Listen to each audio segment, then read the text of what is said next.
Good evening, everybody.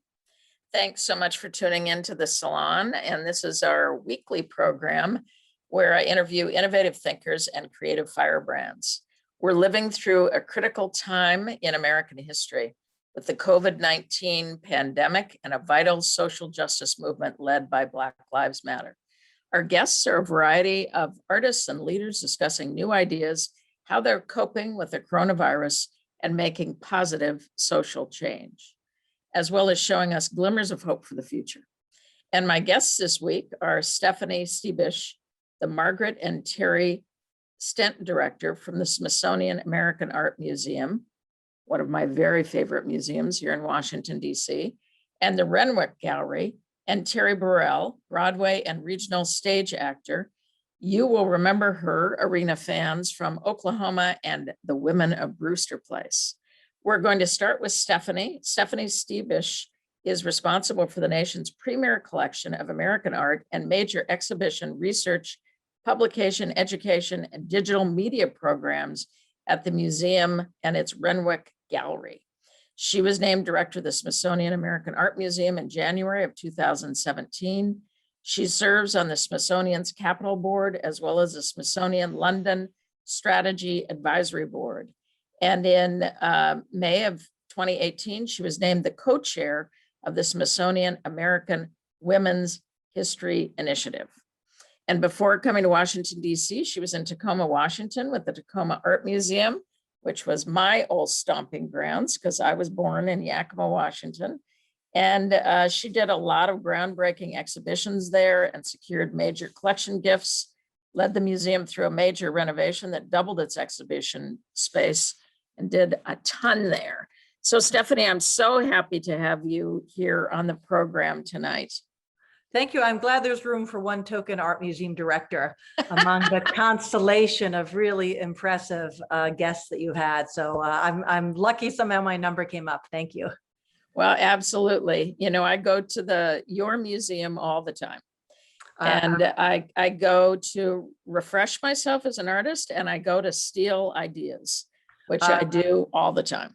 Anytime. And next time you come, let's go into storage. That's really where there's some wonderful magic to be seen as well. We also have open storage at the Smithsonian American Art Museum. If you go to the tippy top third floor, we've got something quite remarkable, the Luce Foundation Center for American Art, where we have 7,000 works of art on view. So always a place of discovery.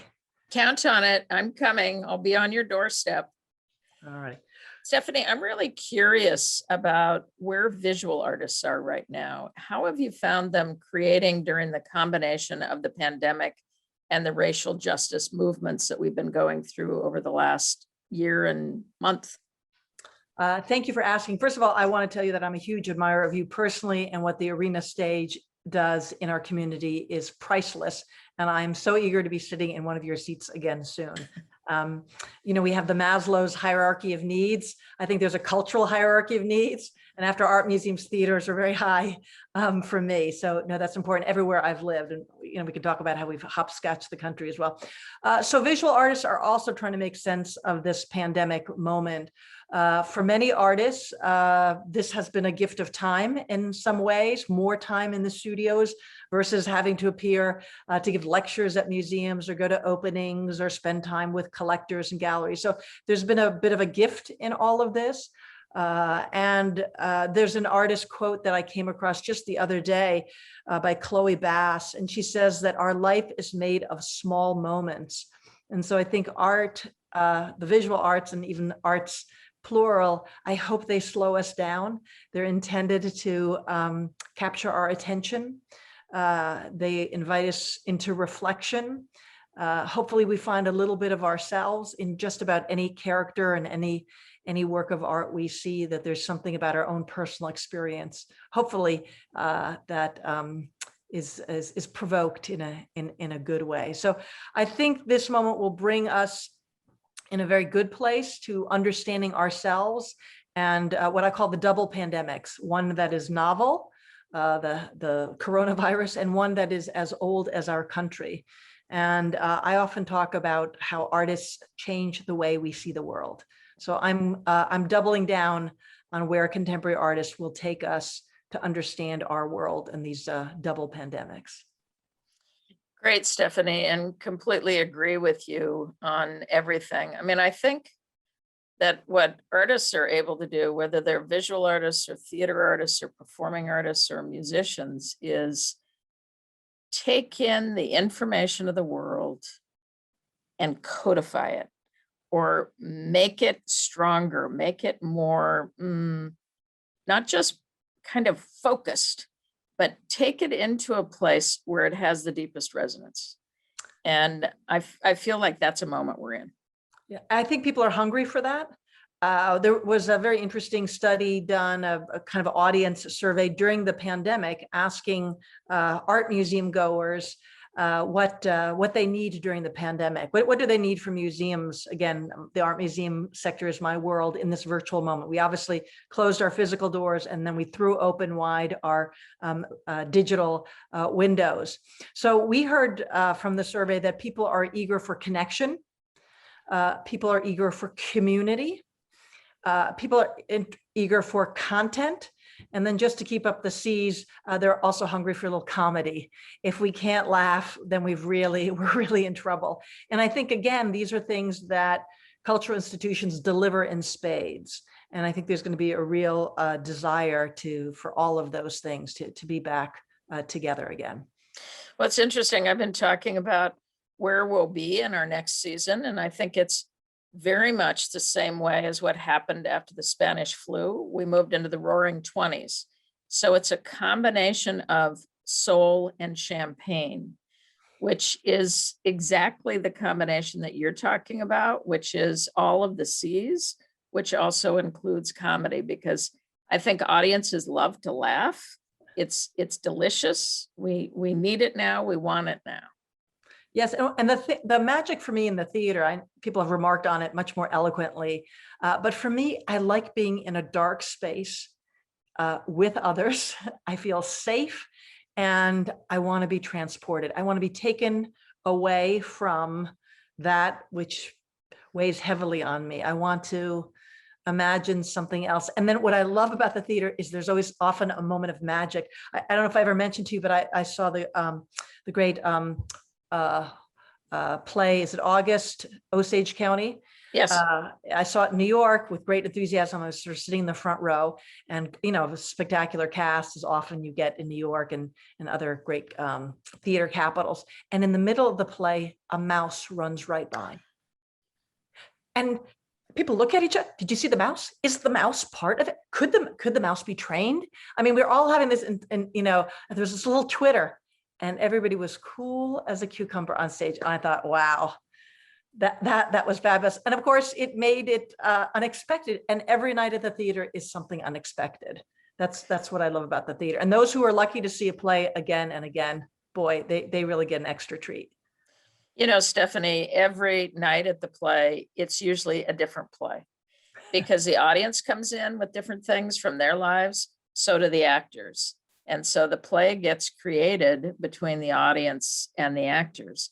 And that little mouse that ran by, that was what was unexpected. And however the audience responds to it and the actors responds to it, that's one of the things we love in the theater.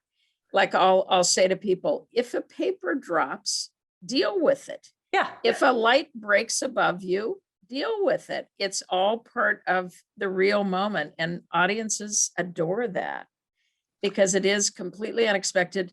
And hey, it's about real life. True. Molly, you have a very hard job. There is this incredible wealth of theatrical material, both old and created, and you create a lot, invite people to participate in and you commission plays and such. How do you, sorry, now I'm interviewing you. How do you select a season that somehow is both coherent, but also jazzy enough to take people on different kinds of journeys? That's a great question, Stephanie. I work with an artistic team of people, and we usually start with about 40 projects. 40. And we find out from artists that we've worked with before. Audience members will send us in ideas, other people from the theater, people from the board.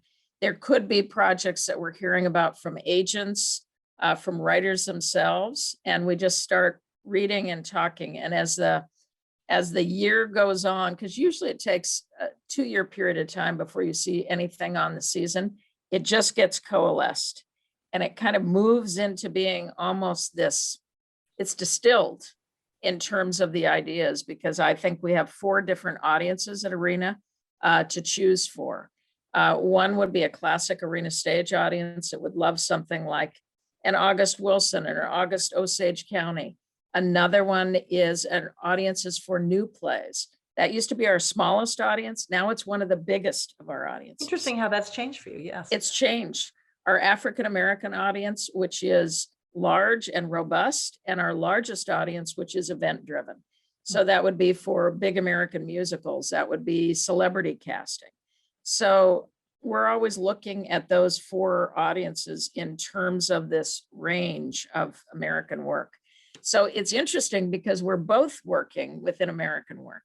Indeed. And how did your passion for American work start? So I'm lucky because I grew up in museums, as I imagine a lot of people who grew up in the theater did. I had a family where going to museums was a regular thing. My parents made it interesting for us. My brothers and I, we'd have things we'd have to look for, or there were counting games, or there was an ice cream reward held out. So I grew up in museums. My mother's an art historian as well and has worked in museums. So it's one of these places I've just felt at home in. And when you study art history, you kind of wonder, what's your pathway? You're going to be at the auction houses. That looks pretty glamorous and a lot of hard work. Are you going to be an academic? Will you teach? Will you kind of educate and new scholarship? Might you be a curator? There are a lot of different gallery. For me, I couldn't be in a gallery because I don't really want to sell the art. That's why a museum's good for me. So it's kind of finding the place of comfort for yourself. And so I was lucky to find that early. And some days it's boring because I've only really worked in art museums aside from, Mrs. Field's cookies when I was at Columbia, which I was a very popular person bringing my cookies into my Chinese art history class afterwards. So I'm kind of a one-note person, and yet I like to go to different kinds of museums, and I like to go to different kinds of experiences, because I think we're always, like you go to art museums, we're always trying something new. And American art is this incredible story because we talk about American art and global connections. I mean, whether you're a hyphenated American, whether you're a foreign born and you've lived, worked, studied in America, we're interested in the American experience as we define it, as I know you use that language too. Yep. And again, across time and across media, folk art to photography, crafts to time-based media and everything in between. So it's I learn every day, artists, and I've got a great staff. What a hardworking staff during this pandemic period. So I have the best job in the world. Maybe you think you do, but I'll thumb wrestle you on that one, Molly. No, I have the best job in the world because I have the best staff in the world. I feel the same way. Okay, we only have a couple minutes left, but I want to ask you, because I'm so interested in the Smithsonian American Women's History Initiative. And I wanted to ask, what do you ultimately hope that the Women's History Initiative will accomplish? And why is this topic striking such a chord with you? Well, 51% of the population are women. It is, we know that American women's history is marginalized, it's overlooked, it's kind of misrepresented.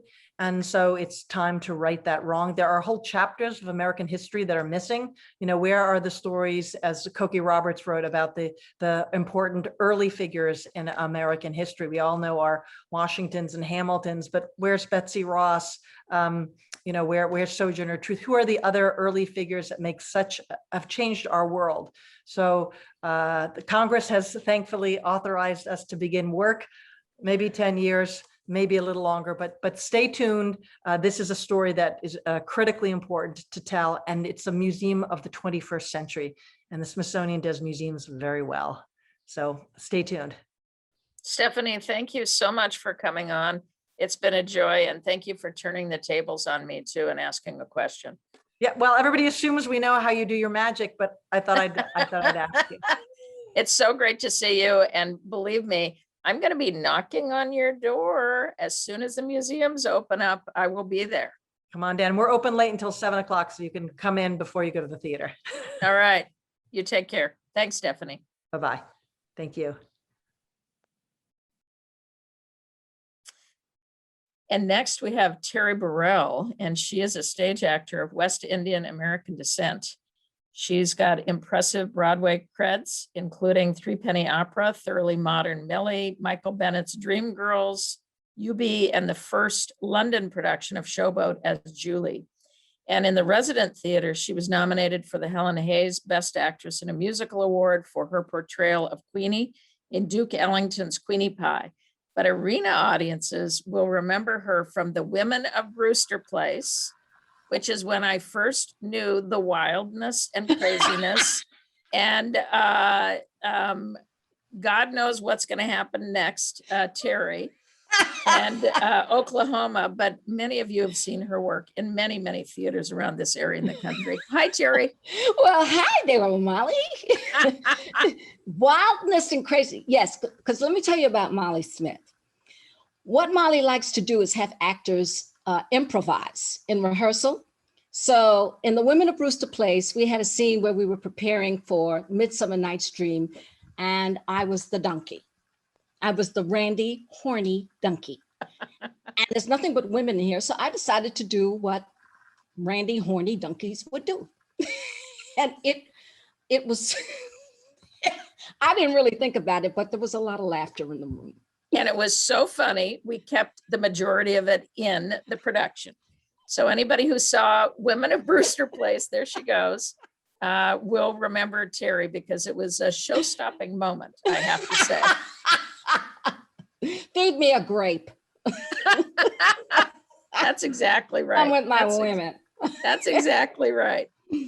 Terry, yeah, go ahead. No.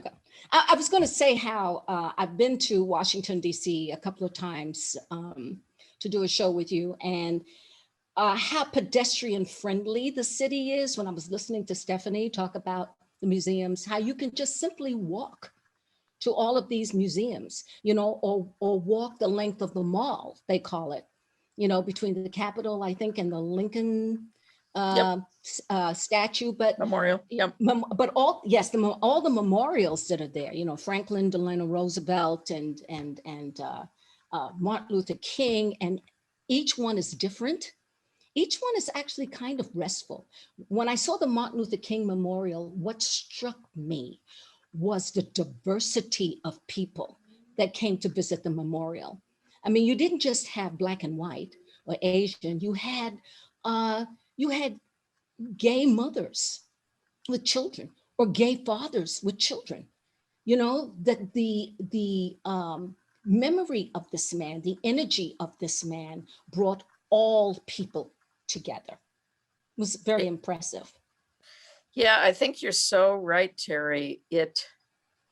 This is a city that has one of its greatest secrets is that it's a walkable city. Very much and so. It is a city that is really open in terms of access, because all the Smithsonians are free. Yes. Because the legislators have deemed that it needs to be free. Even though every couple of years there's a fight to try and charge for it, I hope it never happens. Yeah. I hope the city remains open so that people are able to just go for free to the cherry blossoms, go to the Martin Luther King exhibit, go to the FDR exhibit, go to the Vietnam Memorial. I mean, that was another one, that wall. You can just, the World War II Memorial, you can just walk. You're so right. I'm so curious, Terry, because you are in Atlanta. Yes. And the attack against Asian Americans and the continued violence against them has been horrific. I would love you to talk to us about what are the kinds of individual steps each of us can take to support the Asian American community. I think there are several. Everything starts with you, the individual. Everything starts with your thought. One of the challenging things about this is to examine yourself, your thoughts. How many times have you encountered an Asian individual and assumed that they didn't know how to speak English? Sometimes it's an unconscious thing, but this is the time for all people to be mindful about what they think. It starts with us. It starts with when we encounter a situation that's uncomfortable, like with friends or family, that you speak up when they say something that is out of line, and don't be afraid to do it. I've had to do it, and I will do it in a heartbeat, especially if it's members of my family. I think support the causes financially if you can, that wage war against these kinds of incidents. You know, I posted something the other day about how I sat in meditation and I was so filled with an ache in my heart about what had happened, you know, and said, I stand with you, not just in your sorrow, but I stand with you in your anger, and I stand with my Asian brothers and sisters in their outrage. I'm outraged by it, and we should all be outraged by it.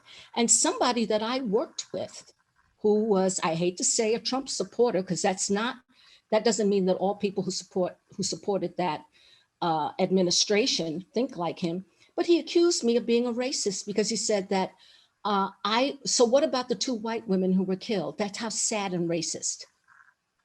Well, I don't think there was any part of his behind that I did not excavate. After I was finished. I didn't curse. Yep. I didn't call him a name. But you excavated. I excavated, yes. And he blocked me, so I can't excavate anymore. And have Well, him read it. that's fine. You know, you also had mentioned something about how important it is for all of us to go out to Asian American restaurants. Yes, absolutely. To make sure that as individuals, we're in Asian American, whether they are stores or whether they are nail stores or whatever shops are Asian owned, in the same way that we are really going to all of the Black owned businesses. Let's go to the Asian owned businesses. Let's go and support them in their hour of need. You know, the thing that I realized is that was when this pandemic, when everything started shutting down around the pandemic, the people I was most concerned about were the members of the Asian community, because these ignoramuses that will attack, they don't know a Chinese person from a Vietnamese person, from a Laotian person, from a Korean person. They don't know the difference. They just see a certain caste to the face, and they assume that they know that they brought the China flu, the China virus, or whatever it is he called it. They're responsible for it, you know, and I was really afraid. Yeah. Because I knew that the kind of ignorance that runs here, like you saw this after 9/11, when Indians who were Sikhs were attacked as being Arabs because they had the turban wrapped around it. I mean, it was just so ignorant. And it's an easy thing to say, educate yourself, but those people are not interested in educating themselves. Yeah. Yeah. No, you're right. But I think beautiful words from you, Terry.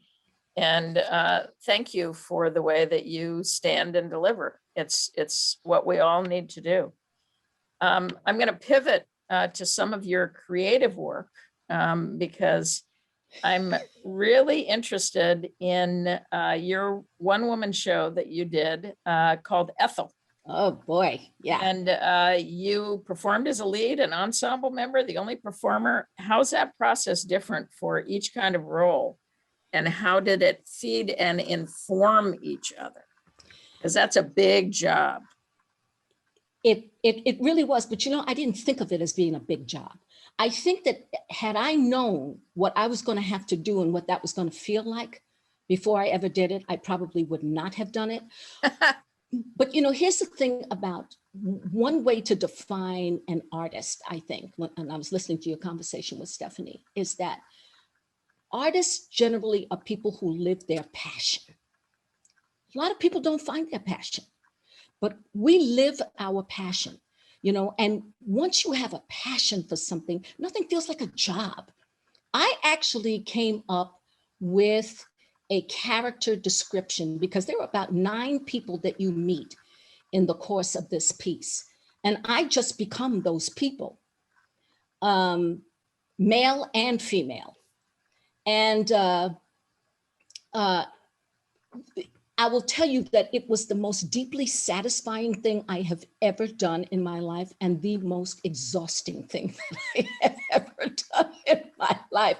I had really no expectation as to how it was going to be greeted, but everywhere we've done it, there's been,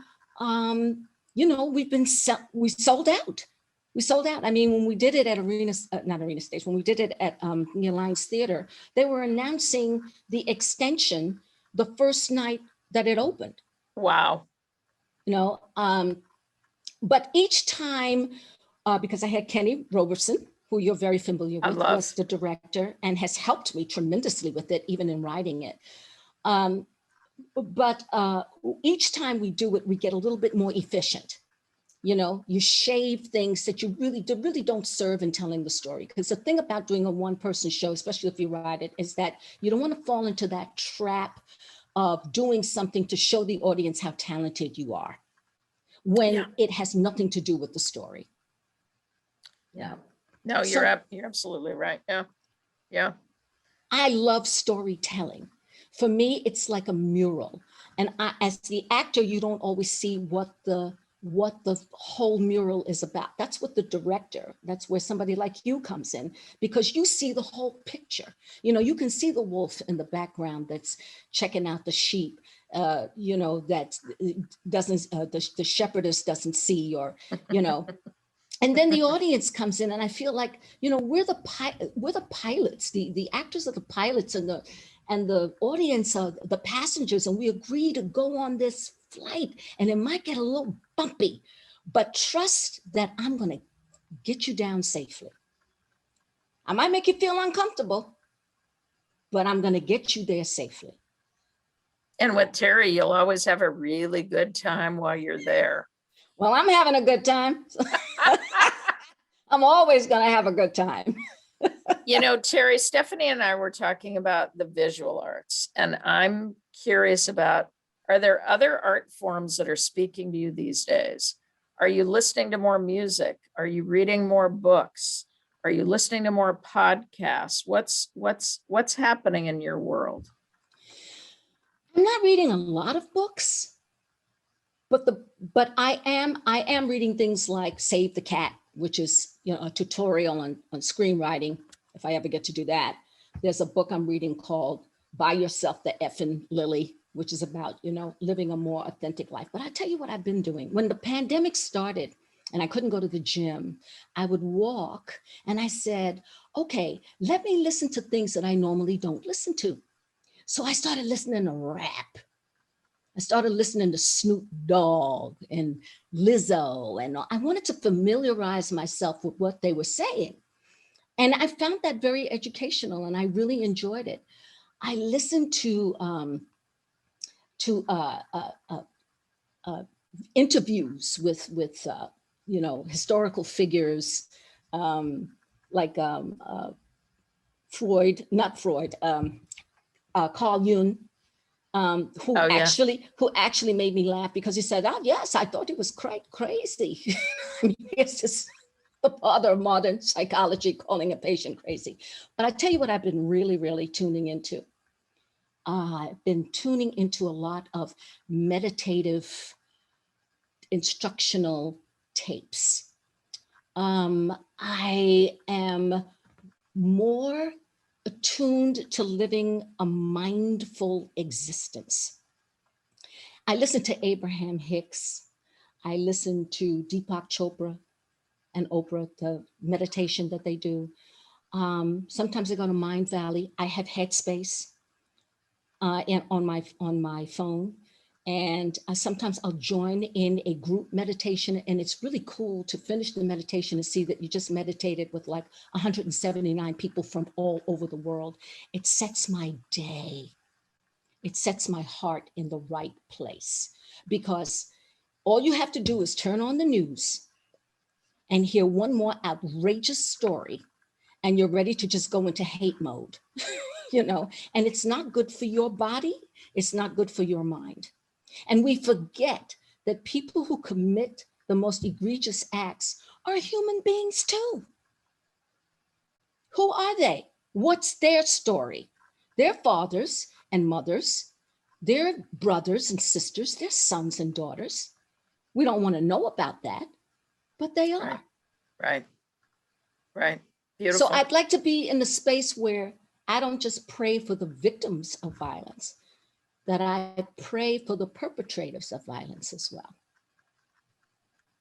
Thank you because so everyone much. has the spark of divine. Thank you. Well, Terry, we're right a little bit past time, and you really answered the whole idea of glimmers of hope because of your prayerfulness and meditation and your essential wildness. So thank you, Terry, for being here on the Salon. It's so great to see you. It did my heart good. Thank you. It did Much mine love. too. Mwah. Much love. Well, two great women. That was fun. My guest next week will be Braden Abraham, who is the artistic director of the Seattle Repertory Theater, and Linda Cho, Tony Award-winning costume designer. Both really fascinating human beings. And tonight's gift of art is a sneak peek at the next Arena Riffs. This is Samiani's 24s, The Freewheelin' Insurgents. And it's a love letter to the Black Lives Matter movement and an elegy for theater examining the grief and void of the pandemic, combined with the national reckoning on racial injustice and what that has created for theater artists and audiences. Sam has been part of Arena Stage for the past 23 years, and we are proud to commission him and show his terrific work. So now let's take a look at his Arena Riffs.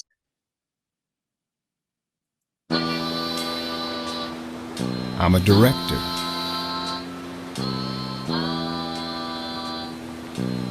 Part of a theater crew called The Insurgents. Each one of them uncommonly gifted. Each one aching for revolution of one kind or another.